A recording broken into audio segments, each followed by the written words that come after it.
Hello guys, good morning. So today gagawa tayo ng baon ng aking Jowa Bells kasi maaga siyang pumapasok. 6 a.m. ng umaga, maalis na siya. So every morning since I'm a stay-at-home Jowa, char. Pinagagawa ko siya ng baon sa umaga. Siyempre kawawa naman, di ba? Nasa bahay na nga lang tayo. Pero anyway, yun. Gagawa ko ng burrito breakfast today. Which is beef burrito breakfast. So, kahapon gumawa na ako ng wrap. Kadalasan bumibili kami kaso naubusan kami. So, trinay kong gumawa kahapon. So, okay naman. Hindi ko lang siya masyadong tinosted para ngayon okay pa, matoast ako pa. So, kagabi din, niluto ko na yung beef para hindi, alam mo yun, iinitin na lang, di ba? Hindi matagal lutuin. So, ito, nilalagyan ko lang ng sauce. So, ngayon kasi, nagkamali kasi ako ng paglagay nito guys. Tignan nyo naman. Sobrang dami kong nilagay na meat. So, hinalo ko muna yung sauce, which is mayonnaise lang yan at saka sriracha. Tapos nilagay ko na yung beef. Tapos itlog. And then cheese.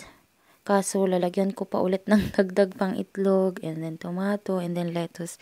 Ang problema ngayon kasi syempre homemade tong wrap ko, diba? So, hindi siya ma-wrap. Ayaw niyang ma-toasted yung corners. So, basically, it's, open na siya.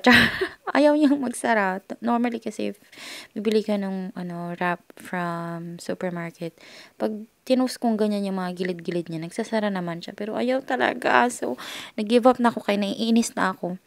So, ito naman si Jowa, sabi niya, kainin niya na lang daw, mag-early breakfast na lang daw siya, which is kahit na sobrang aga. So, nag-toasted na lang ako ulit ng panibagong wrap, ginawa ko na ulit siya. This time, binawasan ko yung meat, tapos, konting itlog na lang din, and then, yung sauce sa taas na, and luckily, kahit maliliit na siya, nagmamadali na talaga ako nito, ayan na, toasted naman ng maayos yung gilid ng ating burrito, beef burrito wrap. So, ayos naman. So, ayan na yung baon niya ngayon. Lunch niya yan mamaya kasi for the diet si Jowa. And then, nilagyan ko na lang siya ng dagdag na baon. Merienda, konting biscuit, saging, prutas, ganyan. Tapos, konting sweet. So, ayun lang. Salamat. Bye!